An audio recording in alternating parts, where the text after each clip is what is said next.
name is Alea from ToleratedCinematics.com, and today I will be showing you how to create this awesome sci-fi gun blast.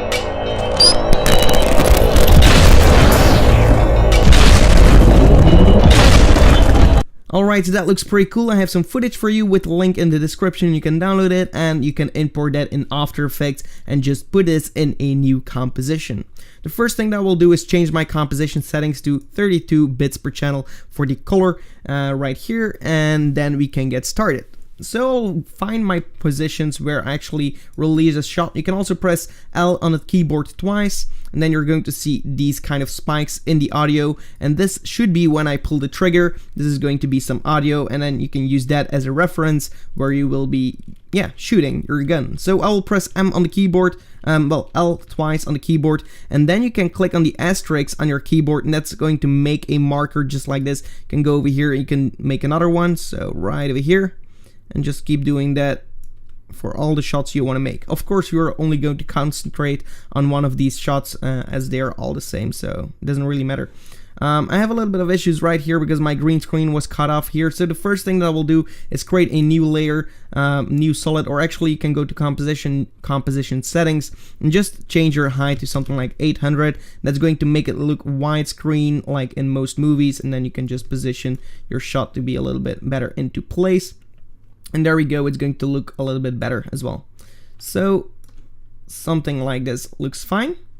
Let's go to that position where we want to do our first gun blast, and we'll zoom in a little bit on our timeline. The first thing that I will do is right click new and add a new solid layer. Now we'll rename this to flare. Click OK and go to effect, generate, lens flare.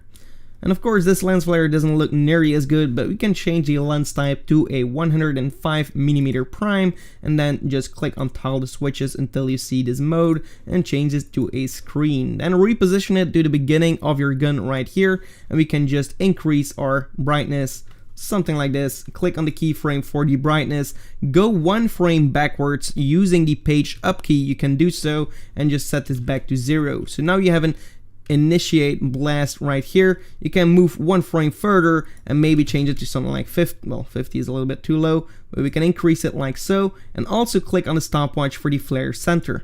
Press U on the keyboard to reveal all your keyframes right here, and I'm going to offset this keyframe one keyframe back, well, one step back, and then we're going to reposition that to the beginning of our gun, so right here, and then we're going to move it up frame by frame until we want it to go away around right here. I'll set this to 0.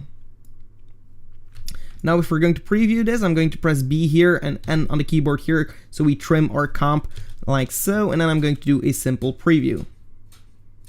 I'm going to unselect my audio so I don't hear that, and I just want to concentrate on the blast anyway. Okay, so this looks pretty good as already.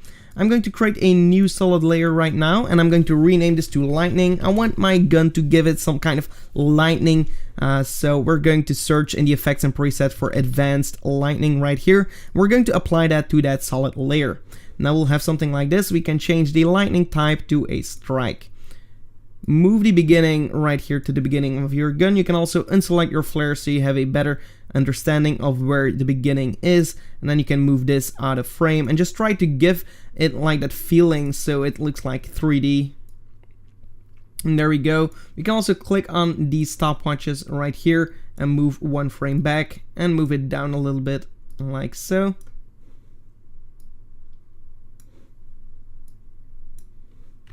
And again, frame by frame until you don't want it anymore. So around here I want it to disappear.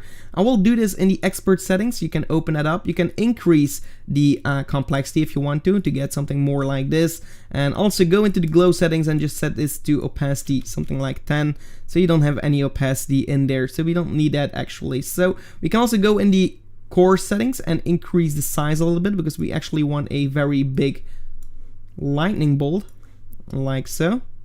Especially over here you can lower the complexity a bit and increase the size a bit like so. And then for the core drain we can play with that as well. We can use that later on, but maybe we're going to keep it like so. We can also go into decay and play a little bit with these settings right here. Set the complexity at 7. And there we go. So this is something that I like. Let's play a little bit more with all these settings. The fork strength can be something like this. Variation doesn't really matter that much. We can keep it around 30. And there we have it. So we'll press U on the keyboard and also create a new keyframe for our core drain right here. Press U on the keyboard again so you can actually see that keyframe for the core drain. And right here at the end, I'm going to set that keyframe right here. Press once on the page down key and then just set this at 100. So it actually, I'm going to put it one step back so you actually see it draining like so. So this looks a little bit better. And then right here, I want it to be disappeared. So I'm going to press Ctrl-Shift-D and then we can delete this part. And we can also trim this area a little bit. So right here, we have our burst. And do the same thing and just trim it down like so. And now we have our lightning bolt, as you can see right here. And if you're going to combine this with our lens flare, you're going to get something like this, which looks very cool. Okay, of course you want to give it some color, so I'm going to click on my lens flare and I'm going to add an effect, color correction, curves. Right here I'm going to the blue channel and I'm going to increase my blue color. Then go into the red channel and take away the red so we get a more cyan look. Go into the greens and add an S-curve so we get some more contrast in these colors. I'm going to copy these curves for now, but currently I'm not going to paste them on my lightning because I don't really have any glow, and glow is going to add up for your color. I'm going to use the perfect glow, which you can download on our website at the freebies page. Just import it. I also have a video on how to import presets and just drag it onto your lightning. You're going to get something like this, and of course this is not exactly what we're looking at, so I'm going to search as well for solid composite, and I'm going to put this on top of my glow and set this to black. And there we go. So what this is going to do is it's going to add everything that's actually transparent, because the lightning effect just makes my layer transparent. It's going to make it black, and we actually want it to be black because glow is not too good with a transparent background. You're going to see that if I don't have this, you're going to see some right here, we have some black issues here, and if I'm going to add that solid composite, it's going to fix that with a screen, and there we go. So now we have a nice glowing lightning effect like so. So this looks a lot better than the previous one. And then right here we can also play a little bit with the threshold of our first glow like so, and maybe get something like this. Click on your intensity and maybe change it to 0.04.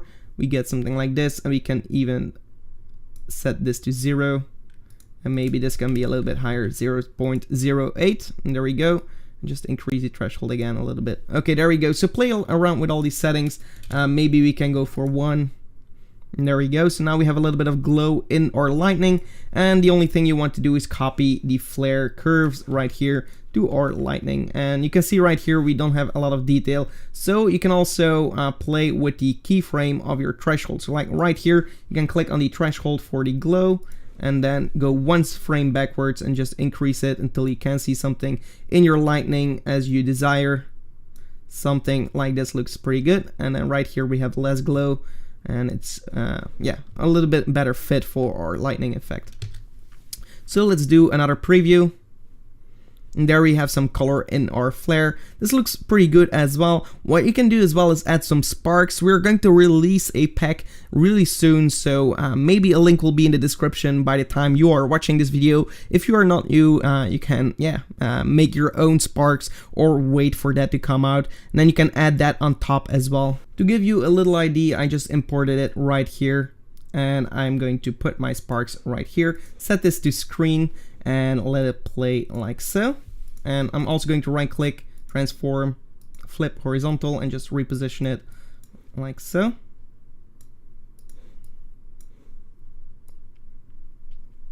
Okay, there we go. So this looks really cool immediately.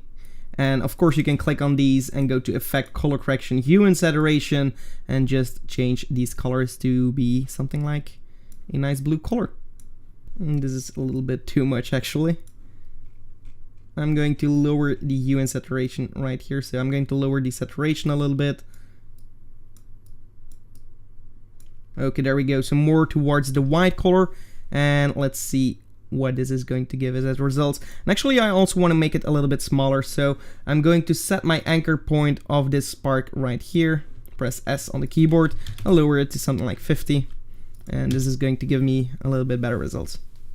I'm also going to trim it down a little bit and just offset it so it disappears a little bit quicker and it actually bursts out a little bit better as well. So there you have these sparks. You can't follow along right now because we didn't release our pack yet, but just to give you an idea, it really does add up in the whole design, as you can see right here.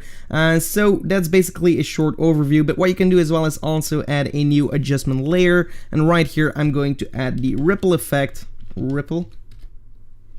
Right here, I'm going to apply this to my adjustment layer and just set my center right here at the point where I'm shooting. So also I'm going to click on the keyframe for the center, and again, frame by frame, I'm going to keyframe it in position.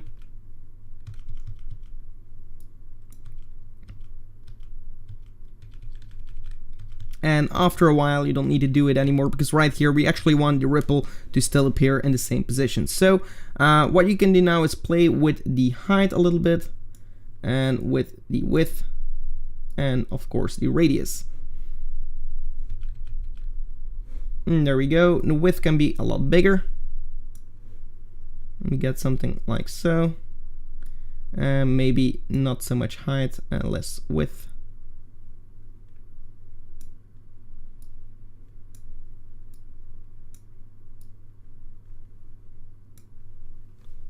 Somewhere around here. I'm going to set this at 0 and click on the keyframe at the beginning of my blast right here. I'm going to click on the stopwatch for the radius, and like right here I'm going to increase it like so, and then right here I'm going to set it back to 0. So now if I press U on the keyboard, I have keyframes like this. If I'm going to play this back, I have something like so.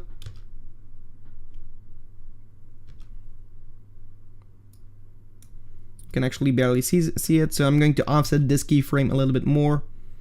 But what you can see is right here we have some black issues right here. So I'm going to click on my effects. So I'm going to search for motion tile in my effects and presets and just put it on top of my ripple effect. And right here, click on mirror the edges, and for the height only, I'm going to set this at 120. That's going to resolve that issue right there. And also for the speed of our ripple effect for your phase right here, we can also play around with that. So go to the beginning, keyframe for the ripple phase, and then move forward right here and just increase it a little bit. Press U on the keyboard and just offset that single keyframe to the end of this, of your radius.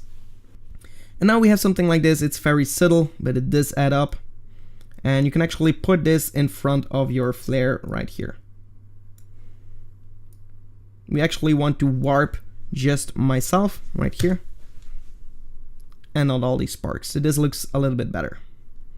Alright, so looking pretty good. And what I'm going to do now is click on my footage, hold Control and press D on the keyboard to duplicate my footage. And I'm also going to trim this down, and so I only have this part, and then like right here, I'm also going to trim this part down.